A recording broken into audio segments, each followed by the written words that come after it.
The first time Serafina Vale saw the man in black, he was standing in the snow outside a wedding, not inside the cathedral.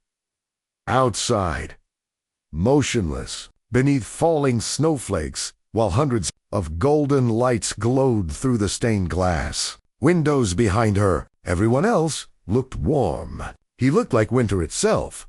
Serafina noticed him because he wasn't watching the bride. He was watching her not casually, not curiously, completely. The kind of stare that felt less like attention and more like recognition. Her breath caught beneath the laced veil covering her mouth. For one impossible second, the music inside the cathedral faded. The guests disappeared. The priest's voice vanished. Only the man remained tall, dark coat, blacky gloves, snow gathering slowly on his shoulders. And those eyes, God, those eyes looked devastated, like he had already lost her. The church doors opened behind her. Serafina, her fiancé's voice, warm, gentle, safe, everything the man outside was not. She turned back toward the cathedral slowly. When she looked outside again, the stranger was gone. But the fear remained. That night, long after the wedding ended and the final guests disappeared from Ashford Estate, Serafina stood alone beside the massive bedroom windows, overlooking the frozen gardens below. Her merits already felt wrong. Not terrible, not cruel.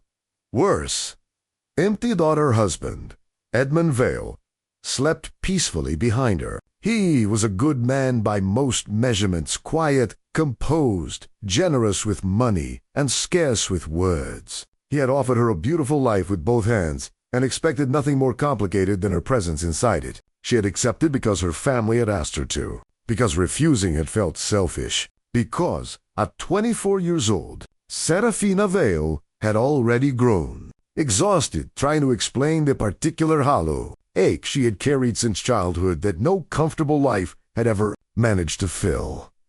She pressed her fingers against the cold glass.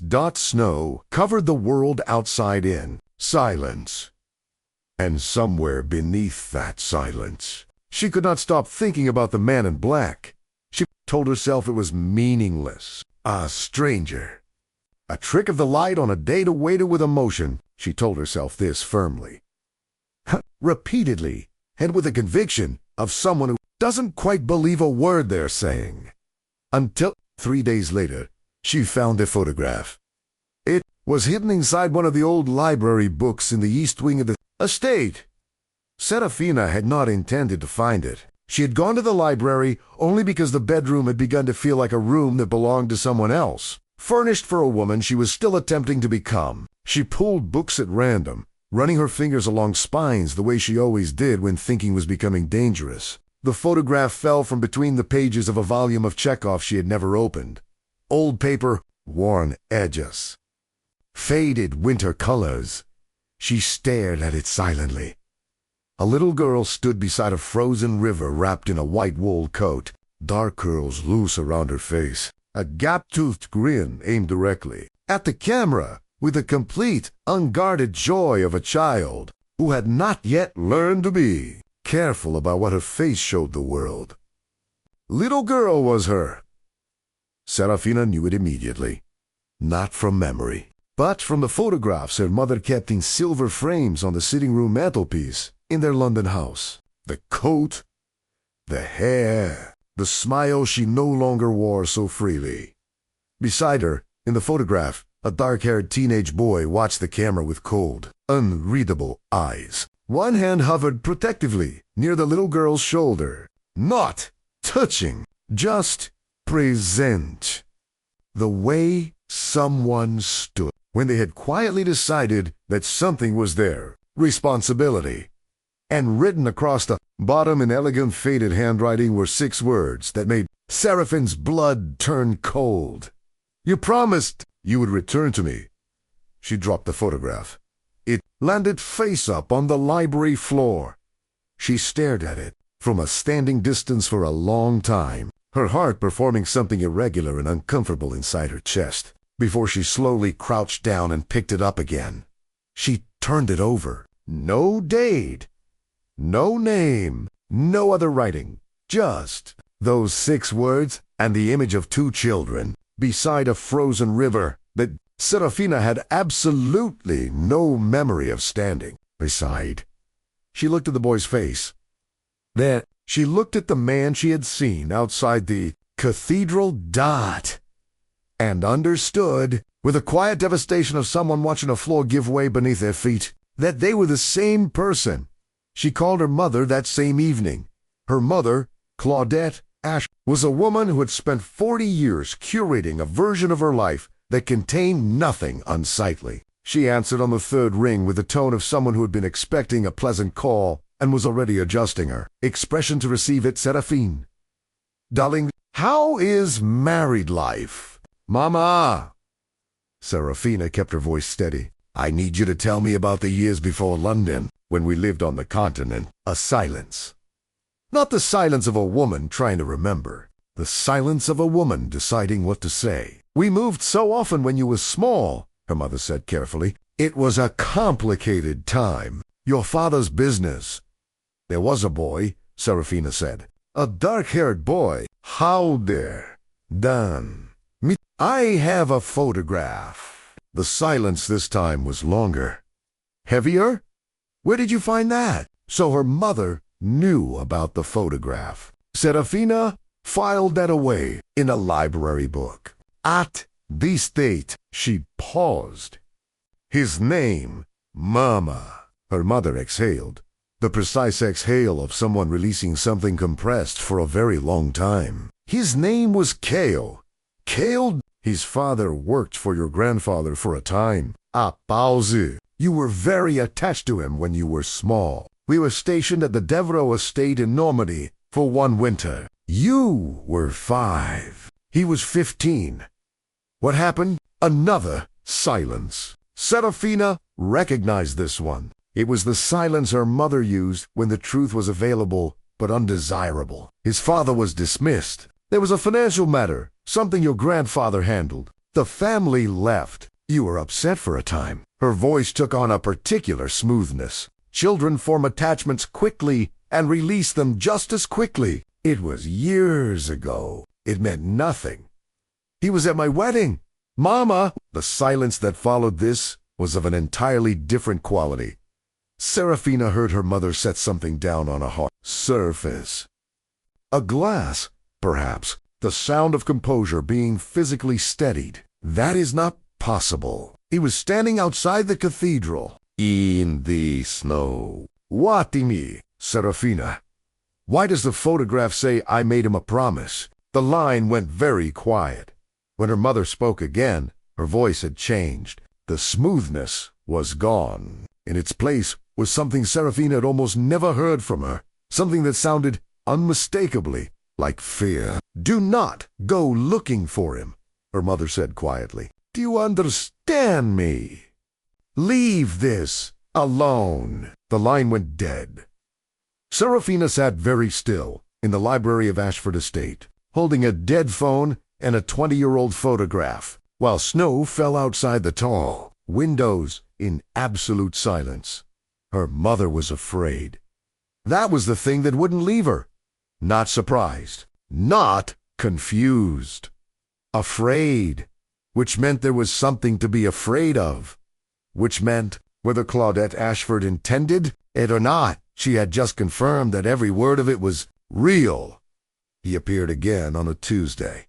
Serafina had taken to walking the grounds of the estate in the early mornings before Edmund woke, partly because she had always needed solitude the way other people needed food, and partly because the estate's frozen gardens had become the one place where the particular quality of her unhappiness felt proportionate to its surroundings, big and cold and beautiful and completely still.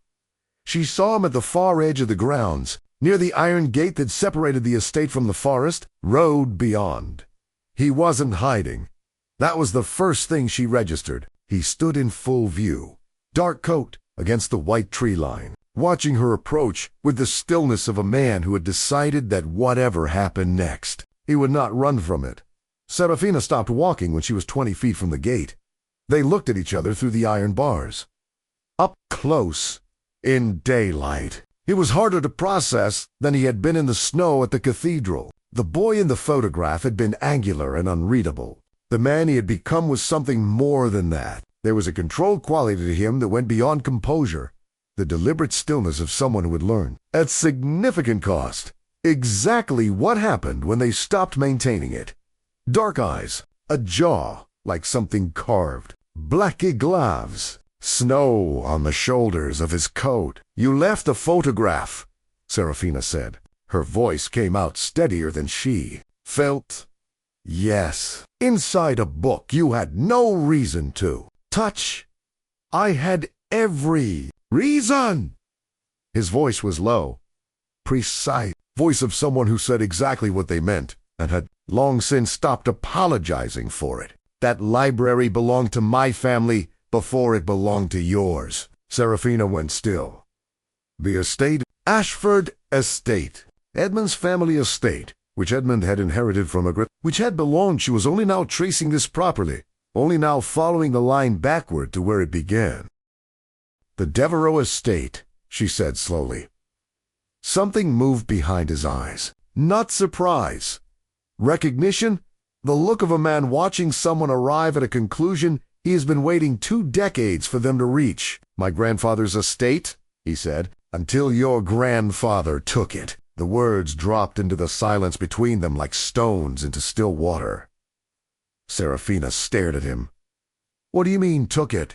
"I mean, what the word means." There was no anger in his voice. That was almost worse, the complete, controlled absence of anger in a man who had every right to it. "Your grandfather held a debt against mine. When my grandfather could not pay, the estate transferred. My father was 11 years old. My grandfather was dead within the year. A pausi. The official version calls it a financial settlement. The accurate version calls it what it was." Serafina felt cold in a way that had nothing to do with the temperature. "You grew up knowing this." "I grew up with nothing because of this." He looked at her steadily. "Yes, I knew." "Then why?" She stopped, reorganized. "Why were you at my wedding?" "Why the photograph?" "Why now?" He was quiet for a moment. Then he reached into his coat pocket and held something through the bars of the gate. A second photograph. This one was different, newer, less faded. It showed the same little girl from the first photograph, slightly older now, 6, perhaps, standing beside the same teenage boy. But this time, they weren't beside the river. They were standing in a library. This library. The walls of books behind them, unmistakably the same walls Serafina had stood in 3 nights ago. And the little girl was holding something up for the camera. Drawing. Childlike crayon lines on white paper. 2 stick figures. One small, one tall. And above them, in careful, enormous, 6-year-old handwriting. "Me and Cale. We will always find each other." Serafina looked up from the photograph. He was watching her with that same expression she had seen outside the cathedral, the devastated stillness of a man looking at something he had traveled a very long distance toward. "You drew that for me," he said quietly, "the morning before my family was told to leave the estate. You were 6 years old, and you handed it to me and said I should keep it because it was a promise." He paused. "You made me swear I would wait." Seraphine's hands were not entirely steady. "I was 6, she said. I didn't understand what I was saying. I know." He didn't look away. "I was 15. I understood exactly what I was saying when I agreed." She did not tell Edmund. She was not proud of the omission. Edmund was not a bad man. She had never pretended he was. He was a man who had offered her a life organized around her comfort and asked almost nothing difficult of her in return. The marriage was not a cage. It was a comfortable room with all the windows sealed shut. She spent 3 days in the estate's archive. She had not known there was an archive until Mrs. Hargrove, the estate's housekeeper of 40 years, mentioned it in passing, a locked basement room full of old documents. left untouched since Edmund's great-uncle had died. Edmund had no interest in old papers. He was a forward-facing man. Serafina borrowed the key. The archive was exactly what Mrs. Hargrove had described: dust, silence, and decades of paperwork organized by someone long dead with the particular care of a person who expected it to matter someday. It took her most of the first day to find the relevant files. When she did, she sat on the cold stone floor and read them for 3 hours without moving. The story they told was not complicated. It was simply ugly. Angie Dvorokale's grandfather had borrowed heavily against the estate during a difficult decade. The creditor listed in the documents was a holding company. The beneficial owner of that holding company, buried 3 layers deep in the paperwork, was her grandfather, William Ashford. The debt had been called in January of 1987. The transfer of the estate had been completed in March of that year. Henry Devereux had died in November. There were letters from Henry to William, dated across the years of the debt, growing increasingly desperate, and then suddenly, abruptly stopped. Letters from William's solicitor, precise and bloodless, outlining terms. One letter in a different hand, older shakia, that Serafina almost missed, tucked into the back of the final folder. It was from Henry Devereux, dated 2 weeks before his death, addressed not to William Ashford but to someone whose name made Serafina set the letter down and press her hands against her face for a moment before she could continue. Reading dot. It was addressed to her father. You know what was done. You know it was wrong. I ask only that someday you find a way to make it right. Not for me. I am past caring about myself, but for my grandson, who has done nothing to deserve the weight of what your family has taken from his. He is a good boy. He will become a formidable man. When that day comes, I hope someone in your family will be brave enough to face him honestly. Serafina sat in the cold archive for a long time after reading that. Her father had known. Her father had known, and had said nothing, and had allowed her to grow up in a house built partly on what had been stolen, and had never once, not once, said a word. She thought about her mother's voice on the telephone. Do not go looking for him! Leave this alone. She thought about a 15-year-old boy standing outside a library, watching a 6-year-old girl draw a picture of the two of them and hand it to him like a gift. She thought about 20 years of silence. Then she folded Henry Devoreux's letter carefully, placed it in her coat pocket, and went to find Cale. He was there again the next morning. She had the feeling he had been there every morning and simply waited to be found. This time she walked all the way to the gate. She stood on her side of the iron bars and looked at him on his side, and for a long moment neither of them spoke. The snow had stopped falling. The world was very white and very still. I found the archive, she said. He didn't react. He had known the archive existed. He had probably known exactly what was in it. I read everything. She reached into her coat and held Henry Devoreux's letter. Through the bars. Cale looked at it. Something moved through his face. Brief, deep, quickly contained. He took the letter. He didn't read it. He held it in his gloved hands and looked at it the way he looked at something he had spent a long time believing existed but had never been certain of. Where was this? At the back of the final folder. I think no one has touched that archive in 30 years. He nodded slowly. His jaw was tight in a way that had nothing to do with the cold. What did you want? Serafina asked quietly. When you came to the wedding, when you left the photograph, what did you actually want from this? He looked at her for a long moment. The truth exists somewhere other than inside my own head, he said. I wanted someone in your family to know what was done, to look at me and not be able to pretend that I was nothing, that my grandfather was nothing. He paused. I did not come here for the estate. I have built enough that the estate is no longer the point. I came because he stopped. Something shifted in his expression. The controlled surface of him developed a crack, not large, just enough. I came, he said quietly, because I made a promise to a girl that I kept for 20 years, and I wanted to know if it had meant anything at all. The words landed in the silence between them. Serafina looked at this man of the dark eyes, the controlled jaw, the gloved hands holding a letter from his dead grandfather with a steadiness that cost him something visible, and felt the floor of something shift beneath her. Not romantic feeling. Not yet. Something older and more complicated than that. Something that felt like recognition finally arriving after a very long delay. "I don't remember you," she said honestly. "I need you to know that. Whatever I was to you, whatever we were to each other when I was 6 years old, I don't have it. The memory isn't there. I have photographs, and my mother's fear, and my grandfather's cruelty, and a letter from your grandfather. But I don't have the actual thing." "I know," he said. "But I believe you," she continued. "I believe all of it. And I'm sorry for what my family did to yours. I'm sorry that I don't have the words to make that mean enough." Cale looked at her. The crack in his expression widened slightly. "Just enough." "It means enough," he said. "That you're saying it." "It means enough." They met at the gate every morning for 2 weeks. Serafina told herself this was reasonable. There was unfinished business between their families. There were things she needed to understand. There were wrongs that deserved to be examined honestly. All of these things were true. None of them were the reason she kept going back.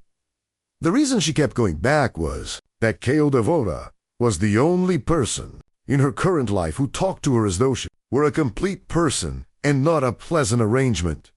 Edmund was kind. Edmund was generous. Edmund asked her each evening how her day had been and listened to the answer with genuine attention. But Edmund's version of Serafina was a woman who needed comfortable rooms and good wine and occasional travel and the quiet reassurance of being well provided for. He was not wrong. Exactly, she did need those things. She was not ungrateful for them, but she was also more than them, and the more of her sat in the cold and beautiful grounds of Ashford Estate growing slowly invisible. Cale talked to her like someone who expected her to have opinions, who waited for her to finish sentences instead of finishing them for her, who disagreed with her calmly, directly, without the social padding of a man managing a relationship when he thought she was wrong. He thought she was wrong about several things. She found, to her considerable surprise, that she liked it. "You said you built enough," she said one morning. "What does that mean?" He leaned against the gatepost, not quite on her side of the bars, not quite on his, occupying the boundary with the ease of a man who had long since made peace with existing between things. "It means I spent 15 years building something my grandfather's creditors couldn't touch. Real estate. Development.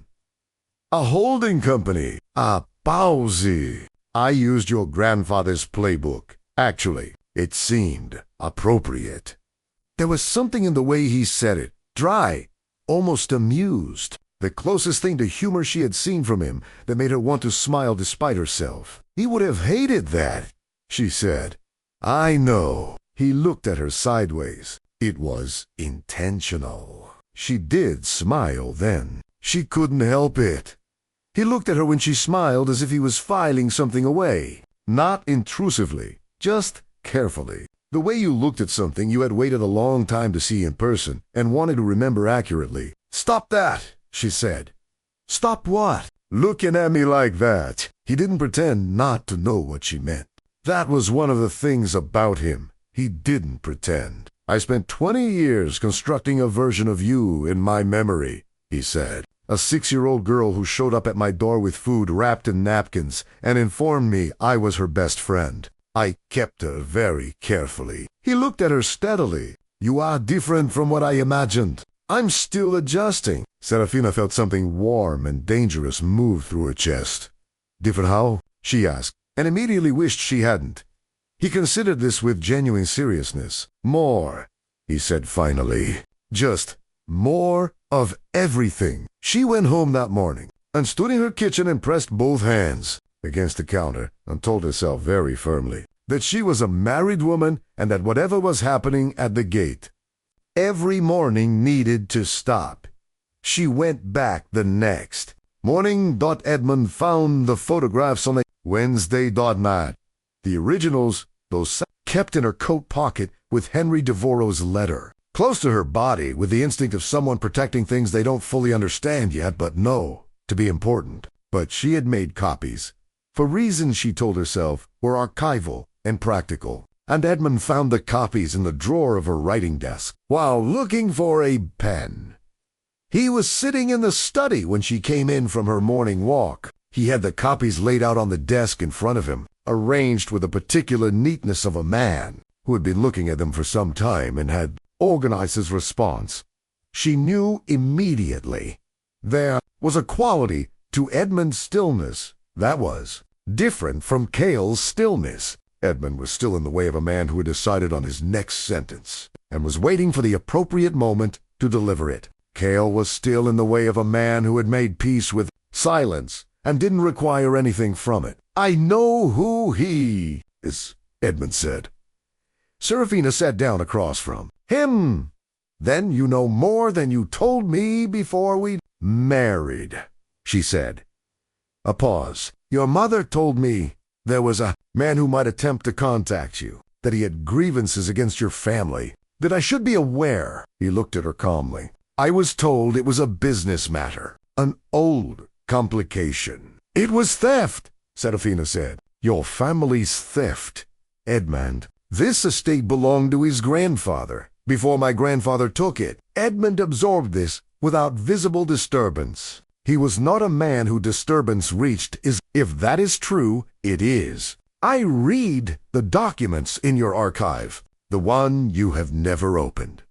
A longer silence. "If that is true," he said again, more carefully, "it is a matter for lawyers and estates, not for whatever it is happening at the East Gate every morning." Serafina looked at her husband across the desk. She saw him clearly in that moment, perhaps more clearly than she had since, before the wedding. Edmund Vale was a man who organized difficulty into manageable categories and addressed each category through appropriate channels. It was not cruelty. It was not even dismissiveness. Exactly. It was simply the limitation of a man who had never been required to feel something that didn't have a practical solution. "I'm not doing anything wrong," she said. "I know." He looked at the photographs. "That is not what concerns me." The honesty of that landed between them. "Edmund, I am not a fool, Serafina. I have known since the week after our wedding that something was wrong. Not wrong between us. I don't believe you have done anything dishonest, but wrong inside you. Some way I don't have access to. Something that was wrong before I met you and has not improved." He looked at her quietly. "I thought it was grief or adjustment. I thought I could simply wait." His voice was steady throughout. She had never heard Edmund's voice be anything other than steady. It had always felt like a quality. It occurred to her now that it might also be a limitation. "He is important to you," Edmund said. Not a question. Serafina was quiet for a long moment. "I don't know what he is yet," she said honestly. "But something was taken from me when I was 6 years old, and I didn't know it until 3 weeks ago. I need to understand what that was. I owe that to myself." Unto in. Edmund looked at her for a long time. Then he straightened his jacket and walked to the door. "I will be in London until Friday," he said. "Business." He paused in the doorway. "Take the time to think, Serafina, about what you want. Not what everyone expects, what you actually want." He left without looking back. Serafina sat alone in the study for a long time. Outside, snow began to fall again. She unlocked the gate that evening. Not impulsively. She had thought about it for the entire afternoon, turning the key over in her fingers while snow came down outside, and the estate settled into the particular silence of a large house with only one person inside it. She thought about Edmund. She thought about her mother's voice. She thought about Henry Devereux's letter and the archive in 2 photographs and a crayon drawing she didn't remember. Making dot. Then she put on her coat and walked to the gate and unlocked it. Cale was there. Of course he was. There. She pulled the gate open. He looked at it, then at her. "Edmund is in London," she said. "I thought if you wanted to see the library, the actual library, not through bars." Something moved through his expression. Careful. enormous, quickly contained. Yes, he said simply. They walked to the house in silence. It wasn't uncomfortable. It was the silence of two people who had reached a threshold and were crossing it deliberately, and without pretending it wasn't significant. The library at night was different from the library in daylight. The tall windows held the snow outside like paintings. The fireplace at the far end threw gold light across the shelves of books, the same shelves that had been there when it was his family's house, before everything. Cale stood in the doorway for a moment.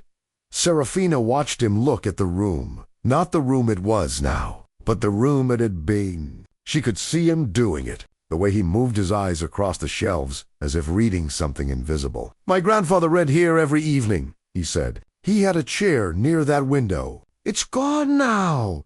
I'm sorry. Don't be." It's been 30 years. He walked to the shelves and ran his fingers along the spines, not searching, just touching. "You used to come and find me here when you were supposed to be in bed. You'd sit on the floor and demand I read to you." Serafina watched his hand move along the books. "What did you read?" He paused, pulled out a volume, held it for a moment before turning it so she could see the cover. "Collection of fairy tales, old, cloth-bound, the spine worn soft with handling." "This one," he said. "Every night for 3 weeks. You wanted the same story every time." "Which one?" He opened it to a page marked with a strip of faded ribbon. A story about a girl who fell into an enchanted sleep and the boy who carried her name in his chest for years, until she woke. Serafina looked at the page. Achoo! The ribbon. At the careful way he was holding the book. "You kept his," she said quietly. "It was the only thing from the library I took when we left." He closed it, set it back on the shelf. "I thought someone should." The fire crackled. Snow fell outside in silence. Serafina crossed the room and stood beside him at the shelves. "Close! Not touching! Not yet! But close enough!" That the distance between them had become a decision rather than a default. "I need to tell you something," she said. He turned to look at her. "Waiting. My marriage is ending." She said it plainly, the way she had been saying all the honest things to him from the beginning. It was wrong before it started, and Edmund knows it, and I think we have both been waiting for someone to say it out loud. I'm saying it now. She looked at him. "I'm not saying this to you as a cause of that. It isn't that. It's just that it's true, and I needed to say it to someone who isn't inside it." Cale looked at her for a long time. "I came here to make the truth exist somewhere," he said carefully. "Not to disrupt your life. I know." She met his eyes. "But you did disrupt it. And I think it needed disrupting." Silence. Then, very slowly, Cale reached out and took her hand. Not with urgency, not with possession. With the particular deliberateness of a man who had spent 20 years deciding whether he was allowed to want something and had just quietly decided that he was. His gloved fingers closed around hers. They stood in the library that had once been his and looked at the fire. Neither of them said anything for a long time. They didn't need to. The conversation with her mother happened in person on a gray February morning in the sitting room of the London house where Serafina had grown up. Claudette Ashford sat across from her daughter in the chair she always occupied. Precise posture, pearls. The exterior of a woman who had organized the world around her into its correct positions and intended to keep it there. The photograph lay on the low table between them. The letter from Henry Devereux lay beside it. Her mother looked at the letter for a long time. "Your father never showed me that," she said finally. "Did you know, Mama, about what grandfather did to their family?" A silence. "I knew there had been a financial matter." Claudette's voice was careful and very tired. "I knew the boy's family had lost a great deal. I didn't know the details. I didn't want the details." She looked at her daughter. "That is not an excuse." I understand that. Why did you lie to me when I asked about him? I didn't lie. I simplified. She touched the edge of the letter without picking it up. You were a child. You were devastated when they left.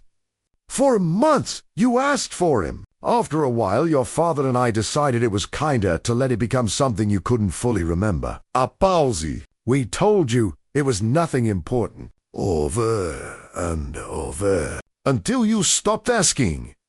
Serafina looked at her mother. You took a memory from me, she said. Not an accident. Not a side effect. You deliberately removed it. Claudette looked away. Out the window at the gray London street. He was not supposed to be part of your life, she said quietly. He was a troubled boy from a broken family. We thought. You thought it was easier, Serafina said. For you. Not for me. For you. Her mother didn't answer. Which was, Serafina understood, the only honest answer available. She picked up the letter and the photographs and stood. I'm not here to punish you, she said. I want you to know that. I'm here because I needed you to know that I know. All of it. She paused at the door. He became a remarkable person. Mama. Despite everything. Maybe because of everything. You should know that, too. Her mother said nothing. Serafina walked out of the London house into the gray February morning and did not look back. She found the river in March, not in Normandy. The original estate where they had first met was inaccessible, owned now by a hotel group that had converted it into something with a spa and a restaurant. But she found a river in the grounds of Ashford Estate that she had never thought to look for, a tributary of something larger, narrow and fast, and currently frozen solid at its edges, tucked between the trees at the far south end of the property. She stood at its edge and understood why a 5-year-old version of herself had found it. Extraordinary. It was extraordinary. The ice at the margins was perfect, white and still and silent, the kind of silence that had weight and texture and asked you to stand inside it for a moment before speaking. She called, Cale. She had his number now. She had had it for 6 weeks, which was the amount of time that had passed since the library, since Edmund's departure for London, since the quiet and practical conversation in which she and Edmund had decided with mutual dignity to end their marriage. Edmund had been, in the end, more graceful about it than she deserved. He had said, I always knew I was a temporary arrangement for you, even when neither of us admitted it. She had said, I'm sorry, he had said. Don't be. Just be something. Eventually. Don't keep being nothing. She had thought about that often since. Cale arrived 20 minutes after she called. He came through the south gate, which she now left unlocked as a matter of course, and walked through the trees to where she was standing. He looked at the frozen river. Something moved through his face. There was one like this, he said quietly. In Normandy. You used to call it the mirror, because the ice looked like glass. Serafina looked at the ice. She tried, the way she had been trying for months, to reach through the dark silence in her memory, towards something, any fragment, any texture, any trace of a 5-year-old girl standing at a frozen river's edge beside. A teenage boy who had appointed himself her protector. Nothing came. It had stopped hurting as much as it once had the blankness. She had spent the early weeks of this grieving it, the way you grieved anything taken from you without permission. But grief, she was learning, was not the only available response to loss. There was also the option of standing at the edge of a frozen river in March and choosing, deliberately, to begin. She turned to look at Cale. He was already looking at her. Not with the devastated watchfulness he had carried outside the cathedral. Not with the controlled grief of a man maintaining a wound he had tended for 2 decades. Was something different. Something that had come in slowly across the weeks of early mornings at the gate, of evenings in the library, of 100 conversations that had moved them steadily from the wreckage of the past, towards something neither of them had named yet. Something that looked unmistakably like the early shape of peace. I still don't remember you, she said. I need to keep saying that, I think, because I don't want you to believe I'm giving you back something I lost. I don't have it to give. I know, he said, but I would like to know you now, going forward. Properly. She looked at him steadily. If you are willing to be known by someone who is starting from nothing, Cale was quiet for a moment. Then, slowly, with the careful precision of a man who had learned not to hold things too tightly after years of watching what he held disappear, he reached out and took her hand. His fingers were warm, even through the glove. She wasn't starting from nothing, he said quietly. She was just starting from a different place. Serafina tightened her hand around his, not asking for the memory, not pretending to have it, just present at the edge of a frozen river in early March, with the ice beginning its slow, almost imperceptible thaw, and 20 years of silence giving way at last to something that didn't require either of them to be who they had been before, just who they were now. That was enough. That was, she thought, exactly enough. The fairy tale book sat on the shelf in the library of what was now, legally, a shared property. Seraphine's name beside Cale's on the deed, the result of a settlement that had involved lawyers and months, and her mother's pained silence before she had finally agreed that the right thing and the easy thing were not the same thing, and that the right thing was, in the end, the only defensible one. Cale had not asked for the estate. He had said, repeatedly, that he wasn't the point. She had given it to him anyway, half of it, because Henry Devereux's letter had been addressed to her father, and her father was gone, and someone in her family needed to be brave enough to face Cale honestly. She had decided that someone was her. It was a winter evening when she found him in the library, standing at the window with the fairy tale book open in his hands, reading. The fire was lit. Snow was falling outside, the same snow that fell every year over the grounds of this place that had been so many things stolen, disputed, grieved, reclaimed, and was now, slowly, becoming something else. A home-bocce crossed the room and leaned against his shoulder to read the page he was on. The story about the girl who fell into an enchanted sleep. The boy who carried her name in his chest for years, until she woke. You used to make me read this 3 times in a row, he said, without looking up, and then a 4th time if I tried to stop. That sounds like me, Serafina said. She still didn't have the memory. She had accepted, finally, that she probably never would. The damage had been done too early and sealed too carefully by people who had believed, in their way, that they were protecting her. She didn't forgive them. She had stopped needing to. What she had instead was this: a library, a fire, a man reading a story she had apparently loved at 5 years old, his shoulder warm against hers. The world outside covered in the same snow that had fallen the first time she had seen him again, and felt something shift beneath her feet like the ground remembering what it was. She looked at the page dot at the end of the story, the part she would have demanded. He read 4 times in a row. The boy, who had carried the girl's name in his chest all those years, finally said it out loud, and she woke Dot not because the name was magic, because she had always, underneath everything, been listening for it. Serafina closed her hand around his arm.